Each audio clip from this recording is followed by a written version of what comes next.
This is Edgar Wright. But who is Edgar Wright? Edgar Wright is a British film director, screenwriter, and producer who, in my opinion, knows exactly how to introduce a character to the audience and tell them what this character's motives, personality, and more are in just one scene of a film. So in today's video essay, I'm going to go through all of Edgar Wright's films, excluding Last Night in Soho, because I haven't seen it yet, in chronological order of their release dates, and analyse their opening scenes and how they perfectly introduce the main character to the audience. Shaun of the Dead's opening scene sees Shaun in a pub talking to his girlfriend. A simple opening, and yet Wright manages to tell us everything about Shaun's character in this scene. For starters, we only hear the pub's music until Shaun's girlfriend, Liz, says his name, catching his attention. We can hear this scene from Shaun's perspective, so us not hearing his girlfriend until she says his name tells us he's neglectful of her and not really paying attention to her. We also find out that Shaun and his girlfriend spent their anniversary in the pub, which tells us that Shaun would rather spend his anniversary in the pub rather than somewhere nice, because he's not really invested in his relationship with Liz. And then, at the end of the scene, we go back to Shaun's perspective. His girlfriend's voice fades out once again to show us he's given up his brief period where he's paying attention to her and has stopped, and he's now neglecting her again.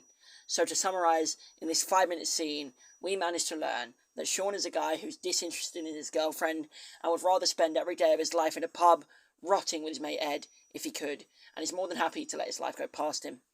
This introduction works wonders for the rest of the film and its character development, because by the end of it, Shaun has learned not to let life pass him and has a healthy relationship with his girlfriend Liz. Hot Fuzz starts with a montage of Police Constable Nicholas Angel's policing career up to the point of the film, while a narrator tells us how good of a police officer Nicholas is. This intro is simple and could seem a bit boring to most, as it's just a man narrating over a bunch of clips in a monotone voice, but it fits for the tone of the film. Not to mention, this introduction is packed to the brim with information about Nicholas Angel. In the 3-minute clip, we learn that his name is Nicholas Angel. He was born and schooled in London. He graduated Canterbury University in 1993. He has a double first in sociology and politics. He attended Hendon College of Police Training, and so much more that I can't list. And from this clip, not only do we take that information away, we can also take away that he's a try-hard who takes everything too seriously, which allows for good development of Nicholas Angel by the end of the film, because he learns to unwind and be more relaxed in his life. Scott Pilgrim vs. The World jumps straight into telling us about Scott's character in his intro. In the intro, Scott brushes off Kim's dig at him because he's embarrassed by it, which we could tell by the way Scott responds. The response is delivered with it being quiet, while also trying to seem like a cool response. Two things that can't happen at the same time. Scott then goes on to try and brag about the fact that he and his teenage girlfriend almost held hands once, which shows that he's trying to seem like a better person compared to his friends, almost though he needs to feel superior to them so he can feel some sort of self-validation. Kim then digs at him again, which he brushes off immediately, in order to not show any weakness, and to try and keep himself as a big, strong, macho man that he wants to be seen as.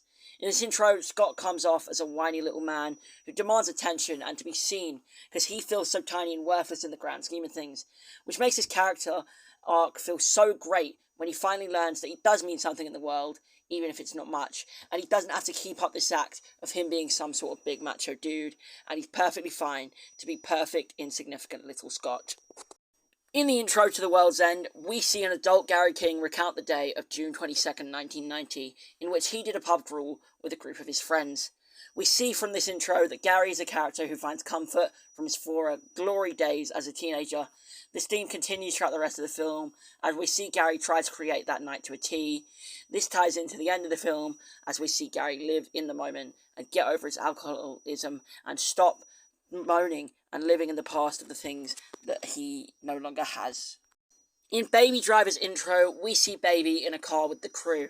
While the crew goes in to commit the robbery, Baby remains as the driver, partially because he's good at it, but also to show the struggle Baby deals with internally in this film, that being whether he wants to become a hardened criminal or not. Him being seated in the car showed that he's willing to partake in the crime, but not so willing to do so that he'd do anything that could cause him to put anyone in harm's way. This is also represented in the clothes Baby is wearing, that being a black and white jacket, Black is a dark colour. It gives off the impression of almost consuming anything it touches, akin to that of a black hole. So the black represents the dark world of crime that Baby could go down. White is a bright and blinding colour, so the white represents the bright future Baby could have if he somehow manages to escape his criminal life. This ties into the end of the film, where Baby gets released from his dark and dingy prison cell to the brightness of the sun, showing that he's finally escaped his previous life as a criminal and can now live peacefully. So yeah, that was my short video essay on Edgar Wright's character introductions. If you did enjoy, please be sure to leave a like and maybe even subscribe if you want to see more videos from me in the future. Do leave a comment telling me who your favourite director is and why. Thank you so much for watching. I'll see you in the next one. Goodbye!